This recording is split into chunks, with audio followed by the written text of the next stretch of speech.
Coming up on Cannabis Coast to Coast News this week. I just think we have come to a point where we have to understand that we need to legalize it and stop criminalizing.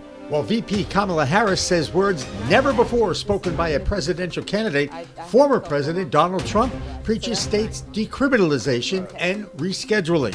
Plus, California launches the emergency order banning hemp products by their governor, Gavin Newsom, and in the same week, he signs a social club bill that will allow indoor consumption of cannabis and food, but no alcohol. And checking in on the courtroom, Cheech and Chong files suit on behalf of the hemp community to stop that California ban, and the U.S. Hemp Roundtable continues to pursue a temporary restraining order. Plus, Arkansas Secretary of State John Thurston rejects over 50,000 signatures collected by volunteers who all want to expand that state's existing medical cannabis laws. And now there's a question of whether that ballot question will even make the ballot. It will be decided by that state's Supreme Court. We'll talk with NORML's Morgan Fox about all of those developments on Cannabis Coast to Coast News with Alaina Pinto. Next.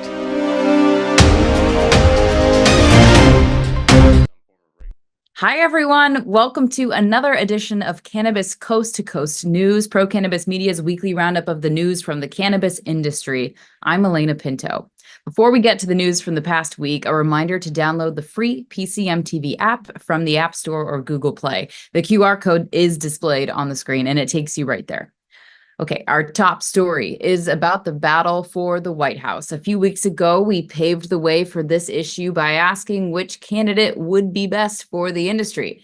Now there is a clear choice, and once again, it will be up to the voters to decide whether they want former President Trump, who is for allowing states to make their own rules and for federal rescheduling and decriminalization, or Vice President Kamala Harris, who now wants full legalization. And she said that on a podcast called All the Smoke, hosted by two former Golden State Warriors, and she came out for full legalization. All right, so we're running short on time. Okay. We're going to finish up with quick hitters. First thing to come to mind, let us know. Oh, cannabis? What are your views on cannabis? I just feel strongly people should not be going to jail for smoking weed. And we know historically what that has meant and who has gone to jail. Mm-hmm.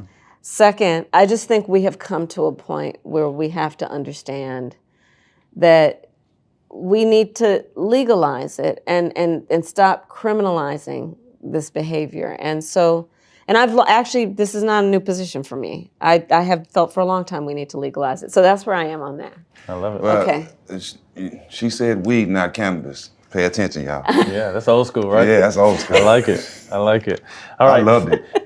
This is the first time VP Harris has said directly to America that she is for cannabis legalization. In the past, she has advocated for changing the laws within the system, but with just under a month to go until the election, the legal weed card has been played.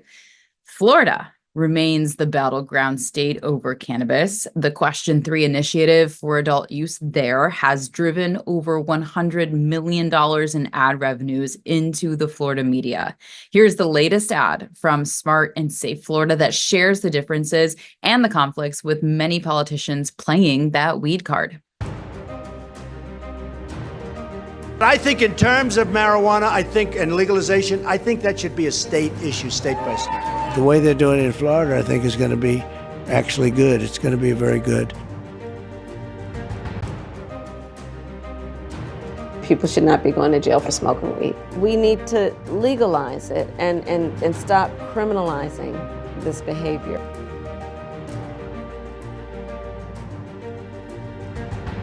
To be a state's issue. States should make these decisions. Second, I don't want anybody going to prison for smoking a joint. People who are 18, 19, 20 years old who had a conviction around cannabis, who have lived exemplary lives, and were simply trying to be licensed in, whether it be a nurse or a teacher, a police officer.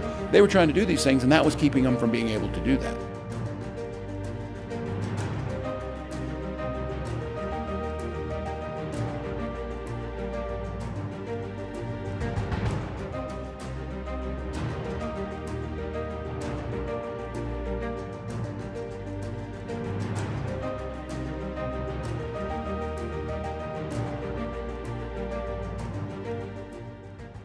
We know how our Florida correspondent Jeff Aker feels about all this, and PCM founder Jimmy Young talked to the Florida resident this week. Florida has always been a battleground when it comes to politics in the United States. No different this coming election, with the Sunshine State having one of the most explosive ballot questions on that particular ballot in Florida. I'm Jimmy Young, the PCM founder. I'm joined by Jeff Aker, our master gardener and Florida correspondent. And Jeff, first of all, what's the atmosphere? What's the buzz on the street down there in Florida? Do you think this thing's going to pass?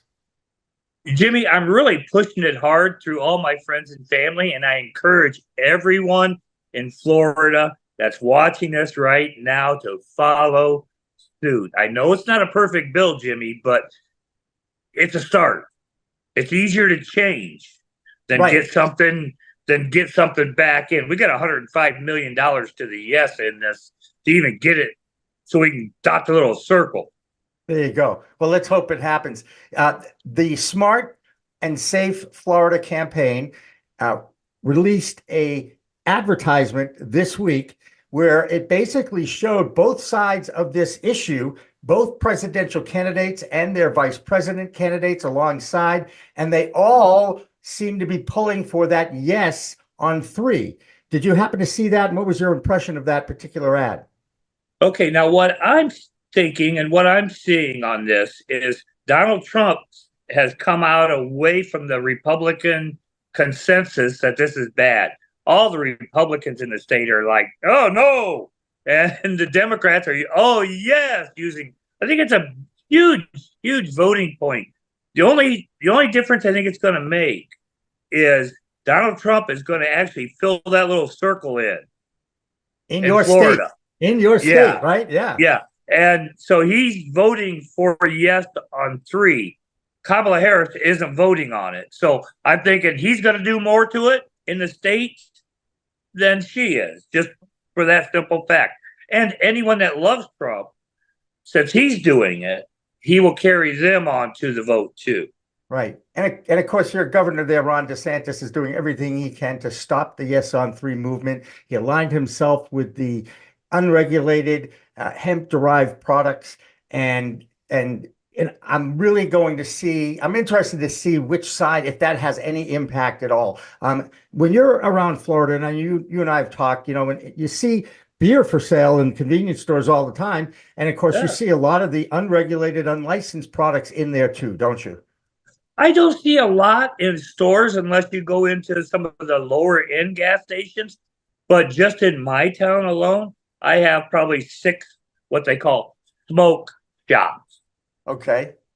And they all carry Delta 8, Delta 9, Delta 0, all that. Yeah. So they are all part of the hemp business. Yeah. And I think I've reported the hemp business in Florida has donated about $5 or $6 million to the no, because they don't want it, because it's going to take away from them. No, it could end up shutting them down. In fact, if the federal government puts in a regulation about banning all those intoxicating hemp products too, it's going to have an impact on that industry by tenfold. So it's going to be a fascinating couple of months to keep an eye on. Is there any one county in particular, or any city in Florida that might be what do they call that? One way or another is going to, so goes that city, so goes Florida. Any idea? Well, I think if you go to your big cities, your Miamis, your Tampa's, your Orlando's, your Tallahassee's, your Gainesville. I think overall, everyone supports it on the whole. Okay, well, cool. And I love the fact that you're out there pushing for it and talking to as many people as you can, Jeff. Well, thank you. I'm very passionate about it, as you can tell. Absolutely. I've been a cannabis smoker, and I want to do it legally. And I want to have safe product I could use. Now we turn back to California, where once again, it was a busy week for Governor Gavin Newsom, who is now facing a series of lawsuits while hemp lobbyists are trying to enact a restraining order. On top of all that negative news and movement, that same governor, Gavin Newsom, signed a law that will allow cannabis social clubs in the state. Lisa Battista is following everything going on in her state.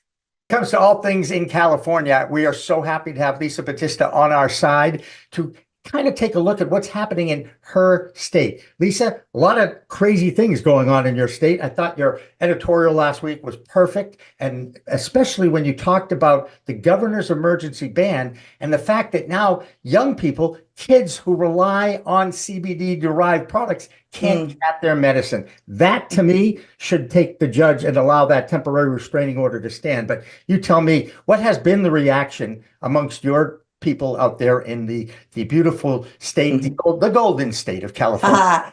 Well, there's always something happening in California, that's for sure. There's a lot happening from day to day. I think the reaction to the hemp ban has been very interesting, right? It's been great to see the U.S. Hemp Roundtable and Cheech and Chong and several others come together to file lawsuits and to also ask for a temporary restraining order.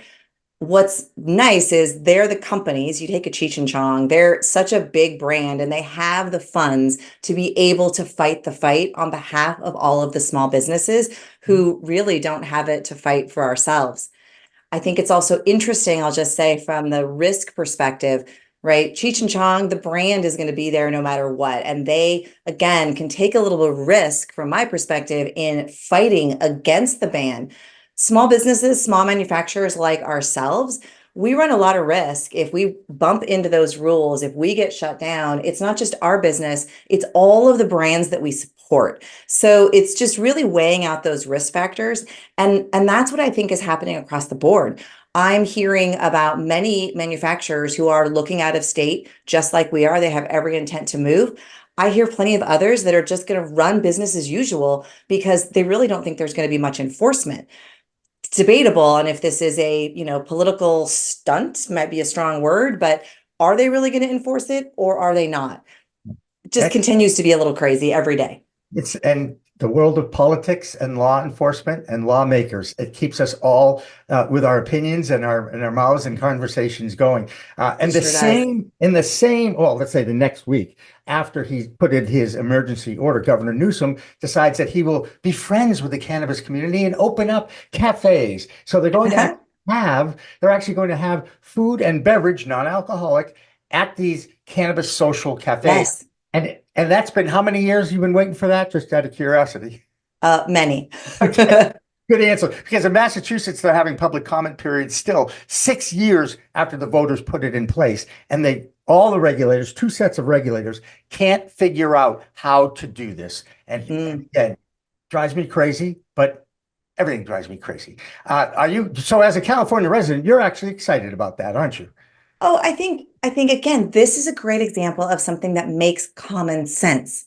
If you're going to be able to, the fact that you can offer food in a consumption lounge, novel idea. Why wouldn't you be able to offer food, right? That seems very logical and again, common sense. So this is a great example of something that is a common sense regulation, a common sense law that's going into effect that's really going to help to support and normalize the industry.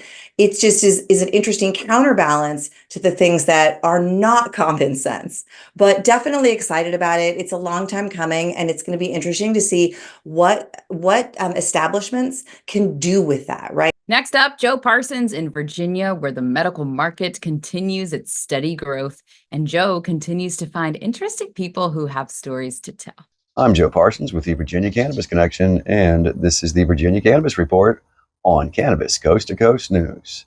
Pro Cannabis Media wants to hear from you. We want to hear your cannabis story. So ever since we started this new campaign, I reached out on my social media to have people tell me what their cannabis story is. Lori, I want to say thank you very much for sharing your cannabis story and how you survived cancer. That is super awesome. So in what way for you has cannabis, since you have been in remission since 2022, made a positive impact in your life? It just overall brings my pain down. I go through an enormous amount of pain day in, day out, because my cancer did crush a sciatic nerve that leads down my right leg. So a lot of things that normal people can do, I cannot. And I experience pain that is unimaginable. And this helps me to bring that level down just a little bit more. And I tell people, please don't ever stop fighting for your beliefs. I struggled with wanting to do cannabis for quite some time. I struggled with it, and until I talked with, I talked with my kids, believe it or not. My kids are adult kids. I'm about to be a grandma. Congratulations. Now, so you're saying that cannabis has definitely made a positive impact on your life, correct? Yes. Without it, would you recommend it for anyone else that is going through a similar ordeal such as yourself? Absolutely. I mean, if you are struggling to accept, can I do this? Should I do this? Please try. I am so blessed that I have my medical marijuana card and that I have my cannabis to help me with my pain. I agree. And, I thank God every day for that. And this is all natural. And that's what I love. We are getting back to what nature has provided. And I would recommend it, absolutely. Well, thank you so much, and thank you for sharing your story with us.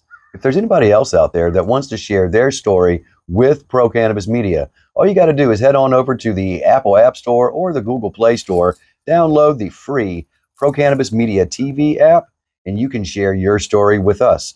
Who knows, we might even be interviewing you next. So that's going to do it for this week from the Virginia Cannabis Connection and reporting from Cannabis Coast to Coast News. I'm Joe Parsons. Until next time, stay lifted. Adult use legalization bill that was filed a few weeks ago. The state has an existing medical program, but law enforcement is still making 32 cannabis possession arrests a day. NORML is now reporting that there are 800 cannabis possession arrests a day nationwide. Last week, we told you that the FBI reported that there were 223,000 total arrests in 2023 for nonviolent low-level possession crimes. In Oklahoma, over the past few years, a company called Mood Cannabis had been a model for any online businesses started 2 years after the 2018 Farm Bill. Their products were all derived from Delta 8 hemp, and the company that launched in 2020 was profitable last year thanks to the ability to sell across state lines, unlike the legally licensed industry. Now, sales have collapsed, and that company is laying off 120 employees. That'll do it for the A Block this week, but coming up, what impact has Ohio's adult use market had on Michigan? Well, sales are up in that state too, but not everything is perfect in the Great Lakes state. Prices are collapsing, but the market continues to buy more products than any other state.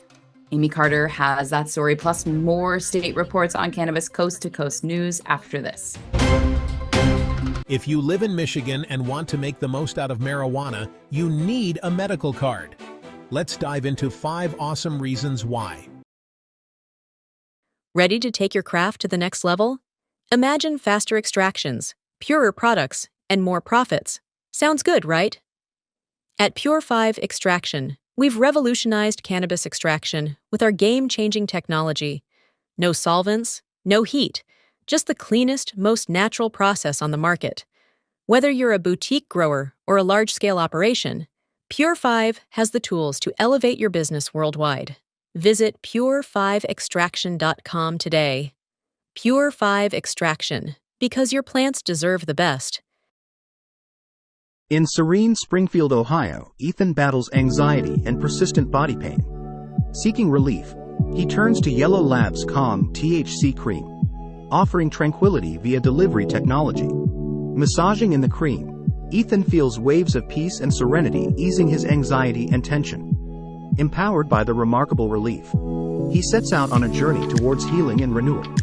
Drawn to Yellow Labs' transformative offerings, The Calm THC cream becomes a beacon of comfort, soothing both his physical and emotional pain.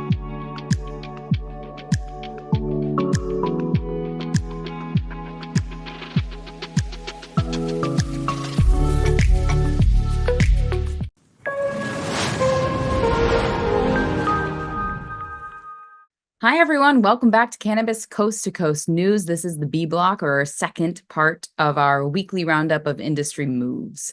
Another reminder that you can get the show on demand every week on our app, PCM TV, available at the App Store and Google Play. First up in the B Block is Amie Carter, one of the founders of the Michigan Weedsters and one of that state's leading advocates for change. I'm Amie Carter with Michigan Weedsters for this week's Michigan Report for Cannabis Coast to Coast News.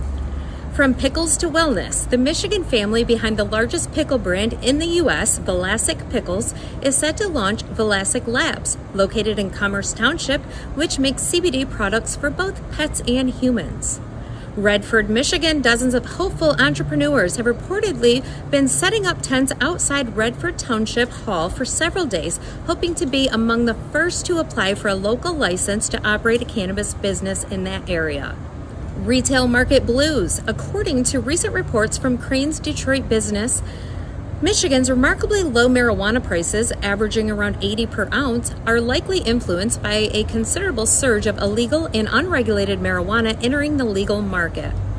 Doobie Act, a bill that passed a U.S. Senate committee in September, would allow individuals applying for federal government jobs to no longer be disqualified solely due to previous marijuana use.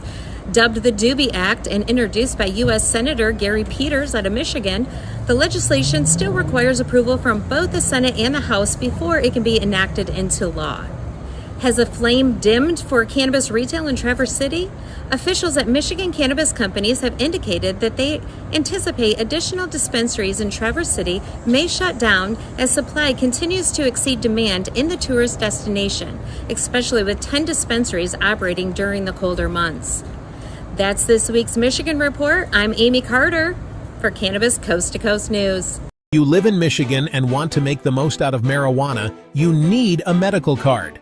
Let's dive into 5 awesome reasons why. First, cost savings. Lower taxes mean more money in your pocket. Second, higher purchase limits. Medical card holders can buy and possess more, perfect for chronic conditions. Third, quality, potent products. Designate a caregiver to assist in meeting your needs for your medical conditions. Fourth, age requirements. Access is available for all ages, even minors, with the right consent and caregiver support. Finally, legal protections. More workplace and housing rights, and your card can be a legal defense in court. Head to MichiganWeedsters.com, click the link, and talk to a doctor from home for just $90, including the state fee. Your temporary card arrives via email right away. Remember to put Michigan Weedsters in the drop-down when asked how you heard about us. Together, we grow.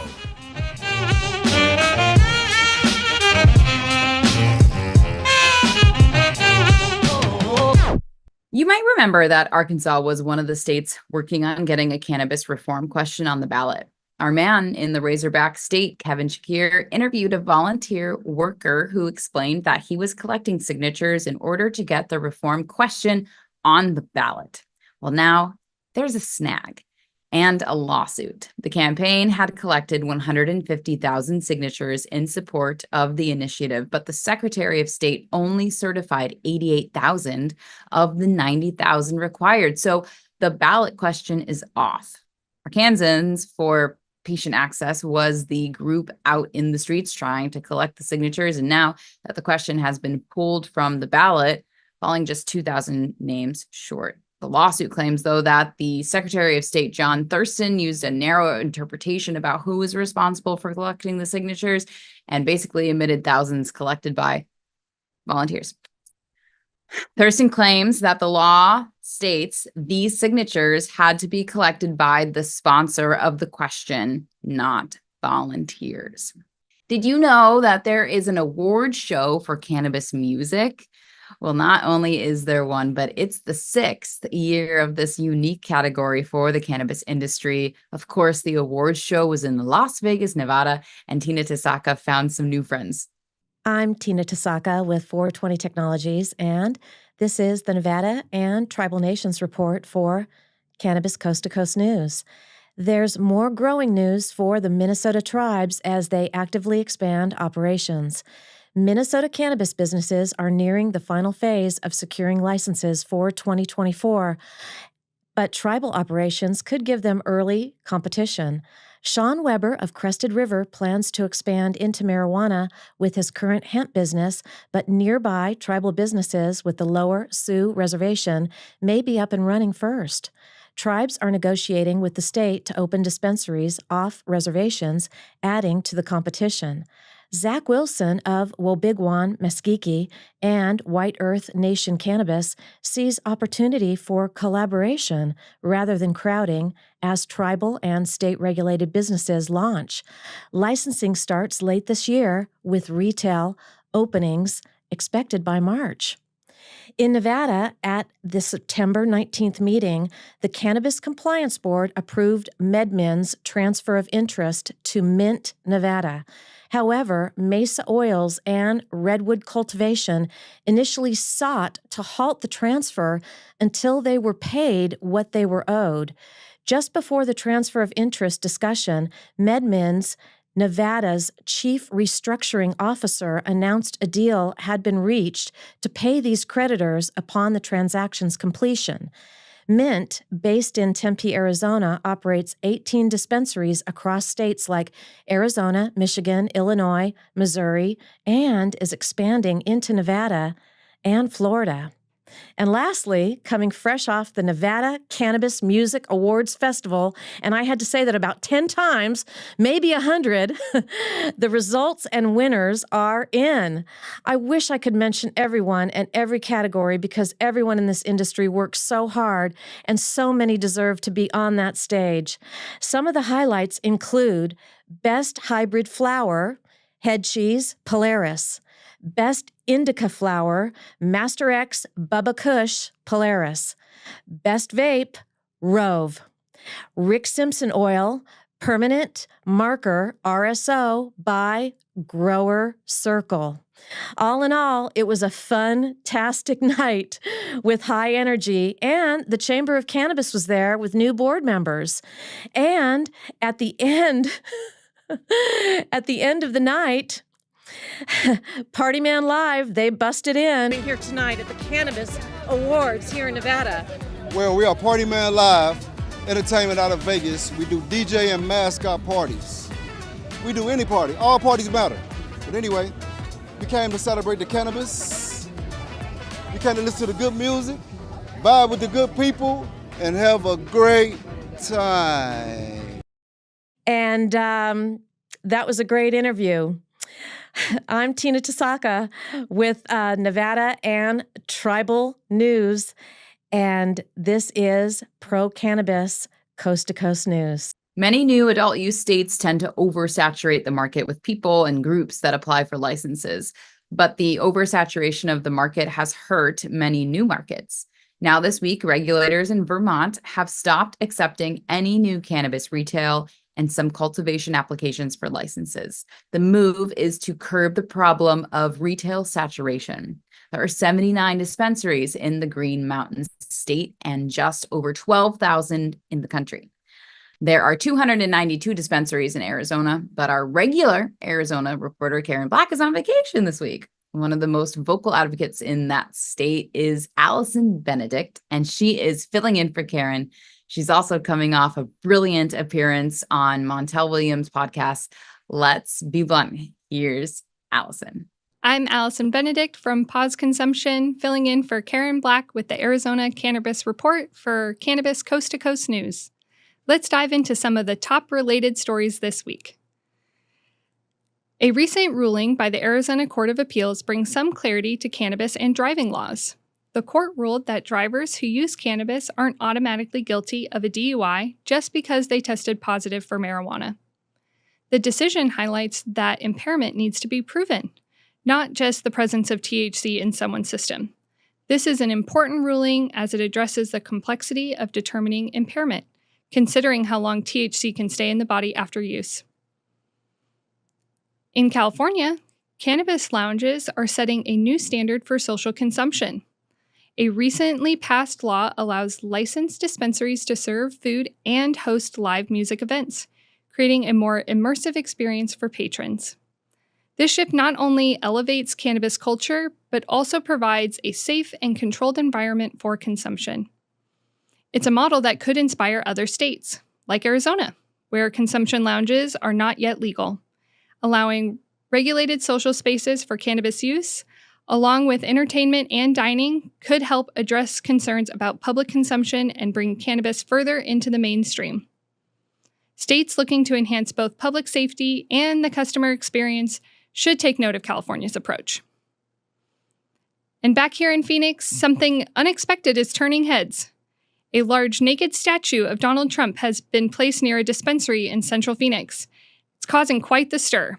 The art piece is a throwback to a series of similar statues that popped up around the U.S. in 2016. The statue has already sparked conversation and debate, and many are wondering, how long will it remain on display? That's all for this week's Arizona Cannabis Report. I'm Allison Benedict from Pause Consumption, reporting for Cannabis Coast to Coast News. Now we turn to the Lone Star State of Texas, where hemp-derived products dominate the market. There are cities and towns protesting the governor's anti-cannabis stance by voting to decriminalize possession, with Austin already implementing their own laws. And now the question is, what are they going to do with all the hemp-derived Delta-8 products? They sell like hotcakes in Texas, with the feds now working on an FDA-controlled set of regulations. The Texas State Supreme Court might rule before the feds even have their bill passed. Here's our Lone Star State correspondent, Lisa Williams. I'm Lisa Williams, founder of the Toke Agency, bringing you the Texas Cannabis Report for Cannabis Coast to Coast News. Howdy, howdy, y'all. Texas is heating up again in the hemp world, and this time, stakes are higher than ever. The Texas Supreme Court is set to decide on a 2021 lawsuit challenging the state's attempt to ban Delta-8 THC. If they rule against it, it could really shake up the entire hemp market here in Texas. For now, businesses are operating under an injunction, but that protection could vanish. Cynthia Carrera from the Texas Hemp Business Council says this case goes beyond just Delta-8. It could really impact all hemp-derived cannabinoids. And this just isn't about numbers. It's personal. Veterans are stepping up, saying they rely on hemp for relief. And if the ban goes through, they will be left with nothing.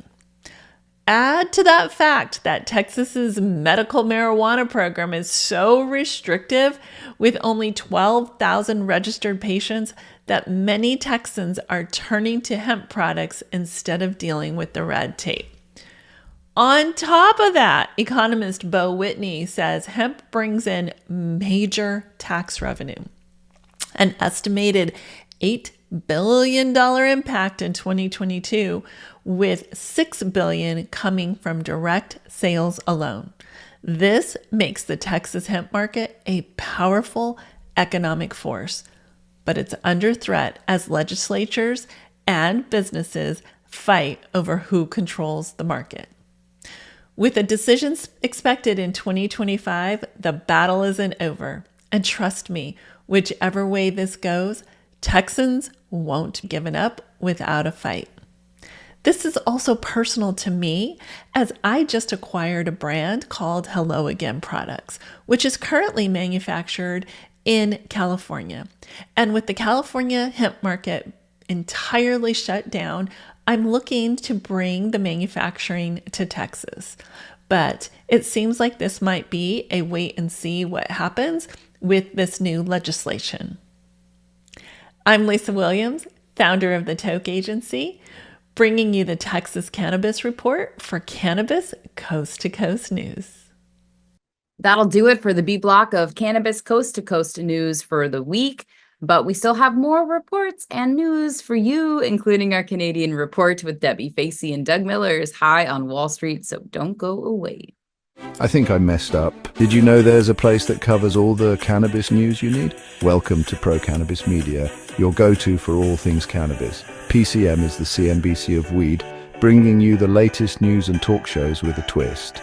We've got 16 state correspondents and multimedia journalists from around the US and Canada. Hey everybody, it's Brandon Jones with Big Green Distribution with the Missouri Cannabis Report. I'm Karen Black from Green Finger Consulting with the Arizona Cannabis Report. I'm Amie Carter from Michigan Weedsters. Andrew Behringer here reporting from Washington, D.C. Debbie Facey with the Canadian Toke of the Week. It all started back in 2018 when founder Jimmy Young kicked off the In the Weeds podcast.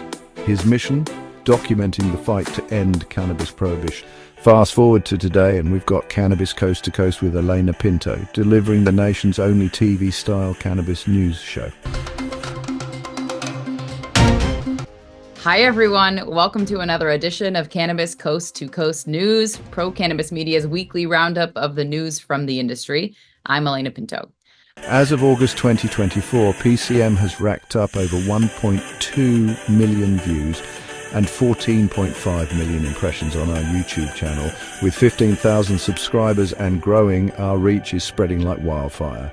PCM's website, YouTube, Rumble, Discord, Roku, Twitch, Spotify, iHeartRadio, Apple Podcasts, and even our very own PCM TV app. Get your cannabis news fix with Pro Cannabis Media. We're here to keep you informed and entertained. Stay tuned and stay lifted.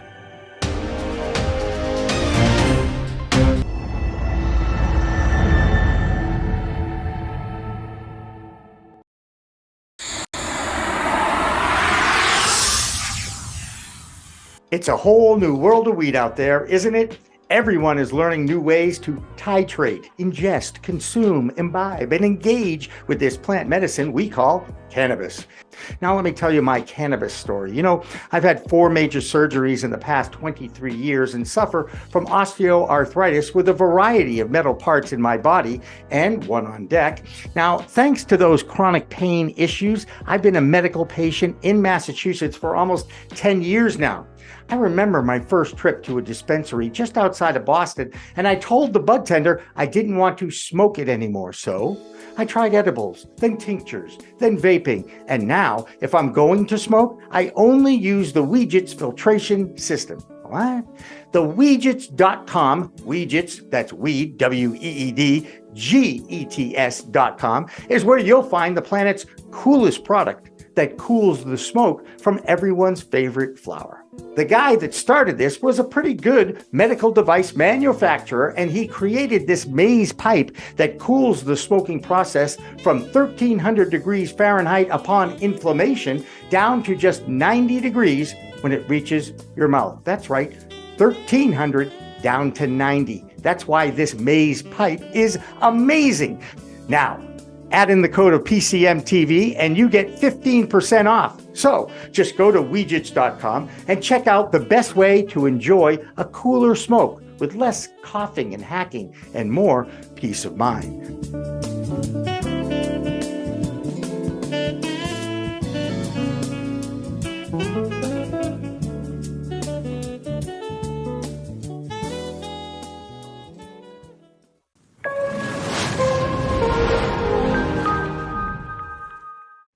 Welcome back to the C Block, or last section of this week's Cannabis Coast to Coast News. If you want to keep up on the latest news in the industry, you should download our free app, PCM TV. Yes, it's available at the App Store or Google Play, and the QR code on the screen will take you right there. Then you will be able to get this show on demand starting on Monday mornings at 9 a.m. Eastern Time. Plus, you will find many of the best of news and talk shows Pro Cannabis Media has produced over the past 3 years. One guy who's been reporting for us for 2 years is our master day trader, Doug Miller, who is high on Wall Street. I'm Doug Miller from High on Wall Street with this week's cannabis stock report for Cannabis Coast to Coast. Specialty marijuana finance company Silver Spike Investment Corp has closed on a portfolio of loans and changed its name to Chicago Atlantic BDC. Silver Spike said in February it planned to acquire Chicago Atlantic loan portfolio The combined company has elected to be regulated as a business development company and will trade on the NASDAQ stock exchange as LIEN. Silver Spike previously traded on the NASDAQ as SSIC. With the acquisition, Chicago Atlantic has net assets of roughly $300 million and investments in 28 portfolio companies. Let's see how LIEN is doing on the stock charts.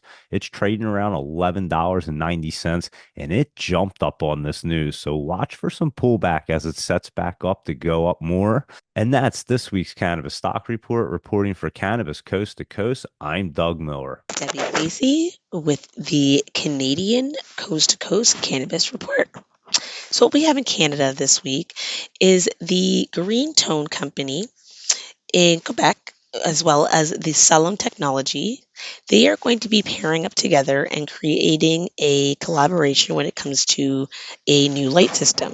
This light system is going to be something that is going to be beneficial to not only the Quebec cultivation sector, but it's also going to be presenting and creating a little bit more of a different way for us to be growing and cultivating when it comes to a lot of the LPs out there and are needing a little bit more of a boost. Next, what we have is a decline when it comes to the cannabis usage in 2022 versus 2023. We saw a overall decline of 6.9 million in 2023 from 7.1 million in 2024. In 2022, sorry. This is something that we have seen, especially when it comes to the market and the pricing, due to the fact that the overall over the 5 years has been something that we have been trying to, I want to say, fix. But at the moment in time, we are seeing a rise in vapes. So vapes as in tobacco. So hopefully we could steer them clear from that and be a little bit more token friendly. Last but not least, we have the Globe and Mail, which is one of our newspapers here in Toronto, Ontario. They have done their most popular brands, as in all of Canada, and 4 of our Canadian brands made that list. So one of them was Sundial, the other was Q&1, the third one was Event Brands, and the last one was High Tide, which are all great brands, especially due to the fact that we have them all throughout Canada and Ontario, and that's just a boost when it comes to positivity in our sector. So this is Debbie Facey with the Cannabis Coast to Coast, the Coast to Coast Cannabis Report News. Have a great one. Peace. In Colorado, which along with Washington State were the first 2 states to legalize adult use of cannabis, now 12 years later, neither state has become a role model for other states, and now tax revenues are down in Colorado. Here's Xavier Gillet with more from Colorado. This is Xavier Jaillet. I am the chair of the Colorado chapter of the Cannabis Chamber of Commerce and a non-attorney professional with the McDonald Hopkins law firm. I'm also the Colorado correspondent for Cannabis Coast to Coast News. I'm excited to be bringing to you guys all 2 stories this week out of the Colorado region that I think our viewers will find relevant. The first one, in a headline that I think is going to come as no surprise to many seasoned cannabis professionals, is that Colorado's tax revenue year over year has continued to decline, specifically sourced from cannabis, of course. Now, overall tax revenue, not going to comment on that, but the cannabis-derived tax revenue has declined over the last 3 years or so, and I think there's really 2 reasons for that, and that is, first, the pandemic, COVID, really spurned kind of a craze, let's say, of consumption. Dispensaries and cannabis businesses were named essential businesses. They were allowed to remain open, continue serving the public, and in turn, I think they got used to perhaps a bit of an inflated, yearly or monthly throughput when it comes to consumers in the space. So we're seeing a decline from that. And the second piece I think that contributes to the declining tax revenue is the fact that so many new markets have continued to open up across the United States. Colorado and Washington were once, targets for canna tourism or other forms of tourism or travel that perhaps did factor in or consider the fact that there was recreational cannabis access here in the state. So it'll be interesting to see how this levels out, but I do think it's also endemic of the, perhaps onerous regulations that cannabis operators are subjected to here in Colorado, and a reminder that over-regulation, especially over-taxation, does not necessarily kill black market and illicit activities, and instead encourages consumers to continue purchasing their cannabis products from those sources.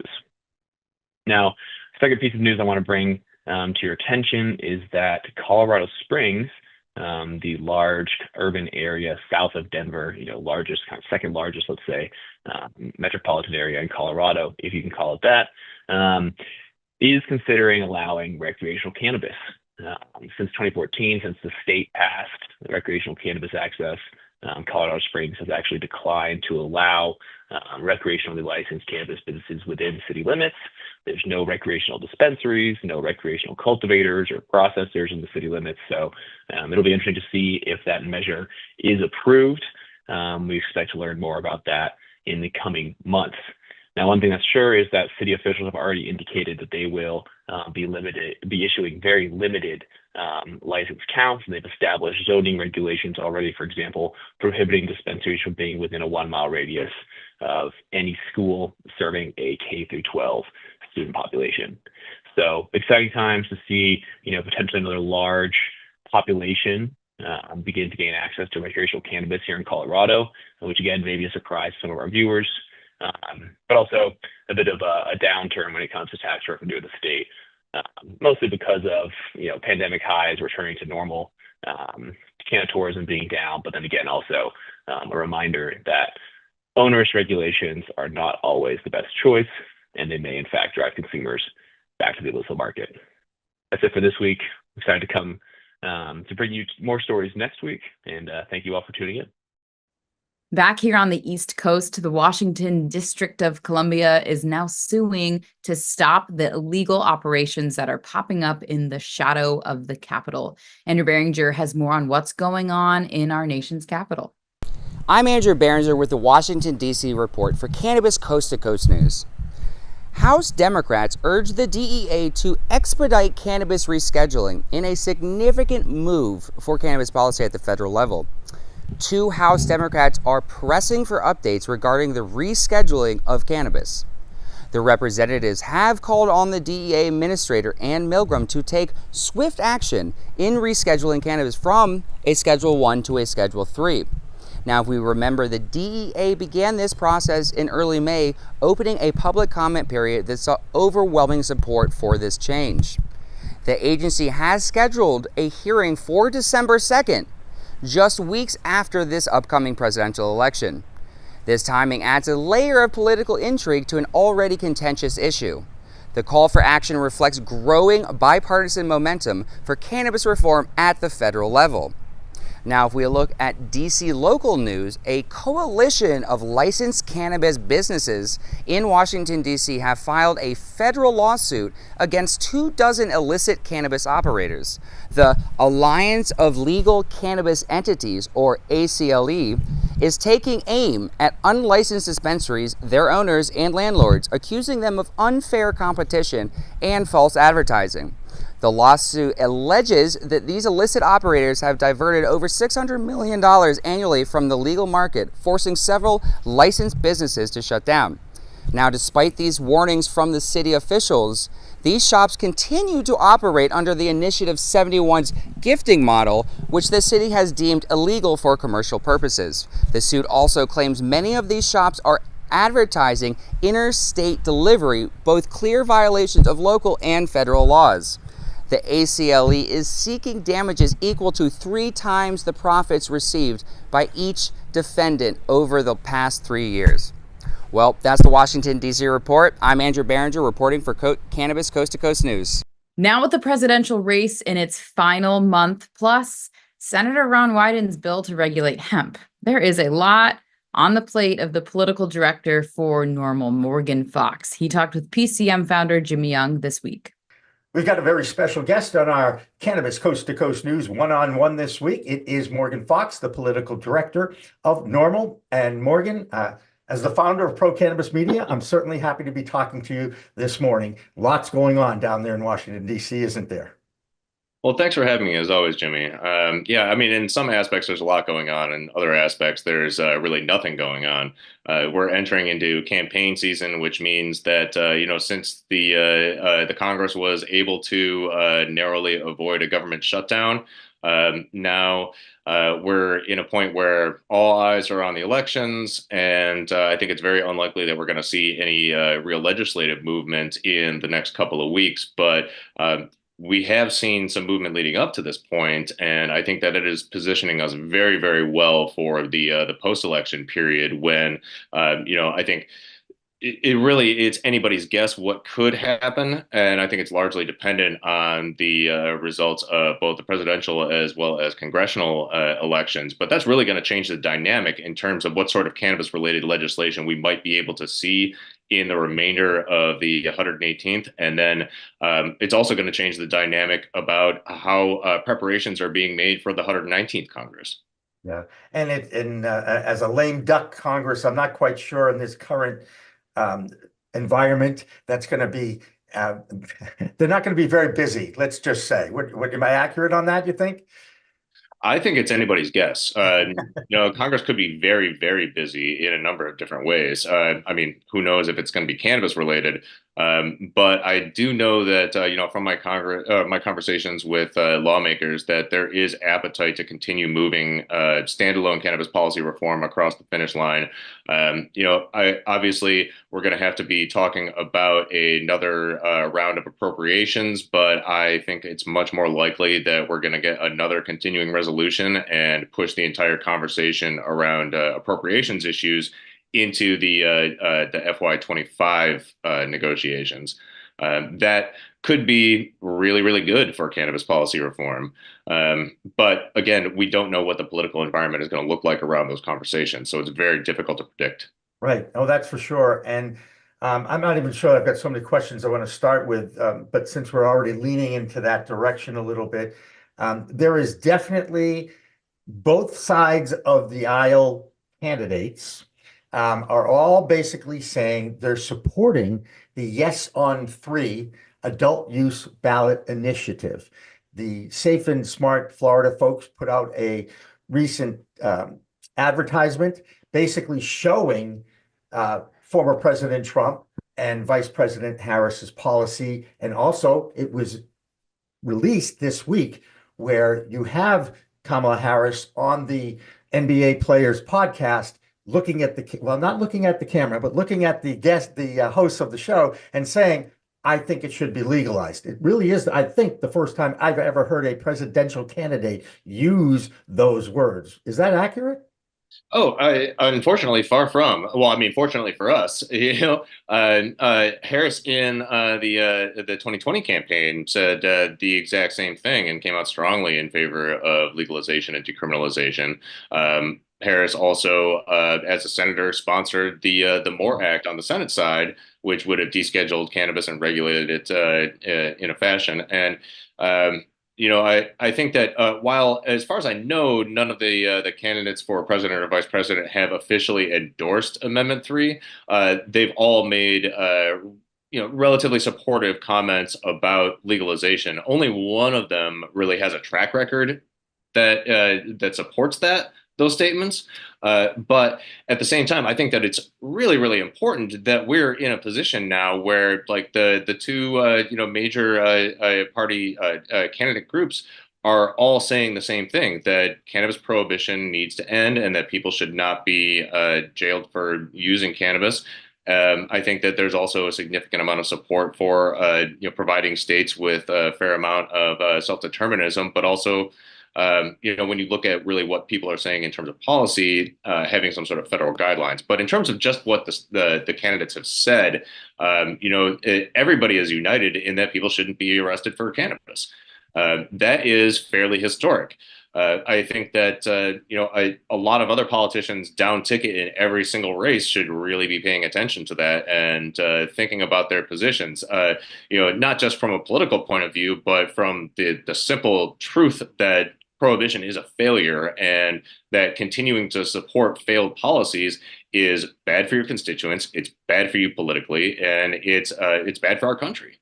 Right. That's great. Absolutely.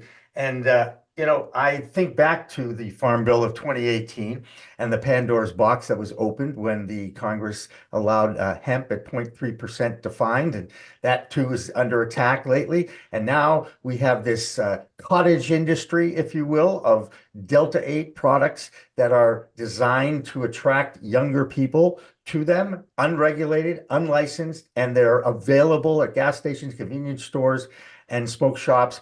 And at least now there is someone in our government who recognized that, you know what, we got to do the job that the Farm Bill wanted the FDA to do when they first passed it, but they never did anything over the last 6 years. So let's talk a little bit about Senator Wyden's bill. And is that a helpful thing at this point? So Senator Wyden introduced a bill that would more or less regulate intoxicating cannabinoids, regardless of their source of derivation, whether it's from cannabis or hemp. But these are specifically focused on products that have been an outgrowth of the hemp industry, really. There was no legislative intent for intoxicating cannabinoids, et cetera. So the thing about the Wyden bill, though, is that it actually does not regulate synthetics.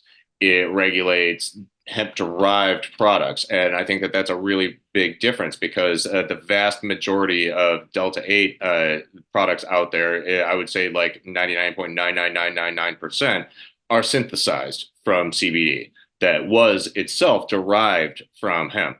So the Wyden bill would not, enshrine those sort of products with any sort of protection. And in fact, that despite a lot of claims in the hemp industry that the Farm Bill legalized these, there was certainly no indication of legislative intent around that. And the DEA has said on several occasions that no, these products are not legal. That being said, we have seen federal courts that said, yes, they are legal because of the Farm Bill. So it's a pretty confusing place that is, I think, really in need of legislative clarification, as well as regulatory control on the part of the FDA and other federal agencies. I think that the recognition of this, because there have been good actors in the space, but there have been a lot of bad actors in this space. As you mentioned, people that are selling like garbage bathtub products that are being produced by people with no knowledge of chemistry. Right. That are being slapped into mass-produced packaging that's got cartoon characters on it, and that is masquerading as licensed and regulated and tested cannabis products. We see a proliferation of these products in places that don't do any sort of ID testing. And so I think that there's a universal understanding that there needs to be some form of regulation. And finally, tonight, one dispensary in Massachusetts is making a difference during Breast Cancer Awareness Month. It's Netta in Brookline, Franklin, and Northampton. So what is Netta doing? They are selling strawberry-flavored pre-rolls called Pink Rosé. So not only do you get a fruity flavor with your pre-roll, but Netta is donating $1 to the Susan B. Komen Foundation for Breast Cancer. That's called socially responsible capitalism, and this industry continues to develop more ways to give back to the community in addition to the crippling taxes and regulations that they are required to follow. It's not easy in the cannabis world. That'll do it for this week's Cannabis Coast to Coast News. Remember to download our free app. And like we always say, it's a whole new world of weed out there. I'm Alaina Pinto, reminding you to use it responsibly. We'll see you next time. We are Pro Cannabis Media. I think I messed up. Did you know there's a place that covers all the cannabis news you need? Welcome to Pro Cannabis Media, your go-to for all things cannabis. PCM is the CNBC of weed, bringing you the latest news and talk shows with a twist. We've got 16 state correspondents and multimedia journalists from around the US and Canada. Hey everybody, it's Brandon Jones with Big Green Distribution with the Missouri Cannabis Report. I'm Karen Black from Green Finger Consulting with the Arizona Cannabis Report. I'm Amie Carter from Michigan Weedsters. Andrew Behringer here reporting from Washington, D.C. Debbie Fazy with the Canadian Toke of the Week. It all started back in 2018 when founder Jimmy Young kicked off the In the Weeds podcast. His mission? Documenting the fight to end cannabis prohibition. Fast forward to today and we've got Cannabis Coast to Coast with Alaina Pinto, delivering the nation's only TV-style cannabis news show. Hi, everyone. Welcome to another edition of Cannabis Coast to Coast News, Pro Cannabis Media's weekly roundup of the news from the industry. I'm Alaina Pinto. As of August 2024, PCM has racked up over 1.2 million views and 14.5 million impressions on our YouTube channel. With 15,000 subscribers and growing, our reach is spreading like wildfire. PCM's website, YouTube, Rumble, Discord, Roku, Twitch, Spotify, iHeartRadio, Apple Podcasts, and even our very own PCM TV app. Get your cannabis news fix with Pro Cannabis Media. We're here to keep you informed and entertained. Stay tuned and stay lifted.